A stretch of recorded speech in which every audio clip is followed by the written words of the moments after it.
Sementara itu, saudara, pengungsi Rohingya yang dievakuasi oleh nelayan dan warga di Pantai Lancok pada Kamis petang kemarin, kini ditempatkan di gedung bekas imigrasi Lok Sumawe. Beginilah kondisi di gedung bekas imigrasi Lok Sumawe yang menampung sekitar 100 orang imigran Rohingya.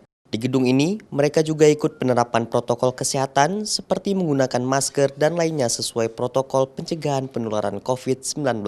Petugas Palang Merah Indonesia dan relawan dari berbagai lembaga juga ikut mengawal para imigran Rohingya guna memastikan kondisi kesehatan mereka. Selain itu, relawan PMI Lok Sumawe juga menyalurkan sejumlah bantuan seperti makanan, alat mandi, dan kain sarung.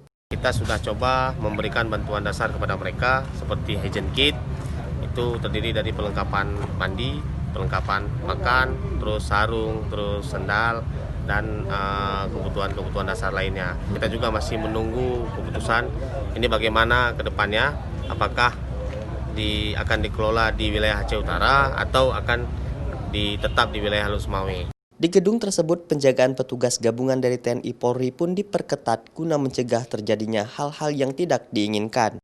Warga pun berdatangan ke lokasi penampungan Rohingya guna melihat kondisi mereka. Sebagian warga pun turut memberikan bantuan. Zikri Maulana, Kompas TV, Lok Sumawe.